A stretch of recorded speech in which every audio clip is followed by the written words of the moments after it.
I'm Hannah Sheeran-Stevens. I'm queer and beautifully scarred. For years I hid from you. I stepped away from the mirror when you were out. I refused to look down at you when I was naked, and I stopped touching any part of you. I tortured you for nearly a decade, and then all of a sudden you were hurting all on your own.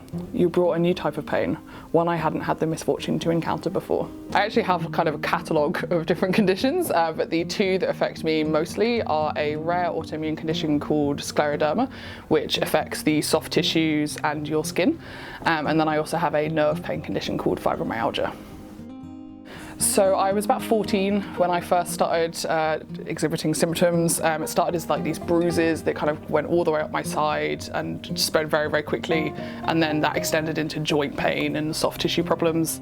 I was really ashamed of my skin and the way that I would appear to other people, and I think that was very much compounded by a holiday I took when I was about 17, and it was the first time I'd worn a bikini in years. And I remember walking from the beach to my towel, and there were about 50 people on the beach and every single one of them was staring at me. But I got back to my towel and I wrapped myself up, and I remember saying to my mum, like, I am never wearing swimwear ever again.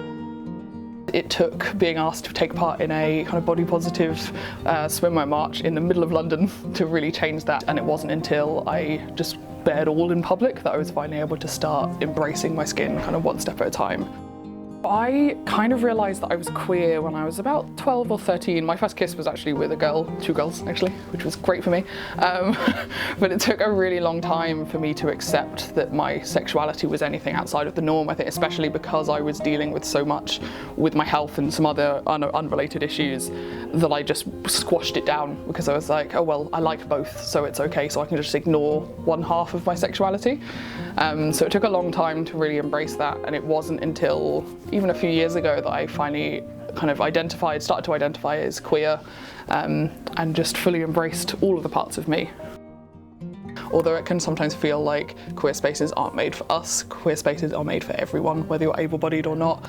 And I think it's really important that queer disabled people don't suppress their queerness in an effort to stop othering themselves even more, because it can feel like you're already othered from society as a disabled person, but your queerness doesn't make you more of an other, it makes you included even more into an even more beautiful space.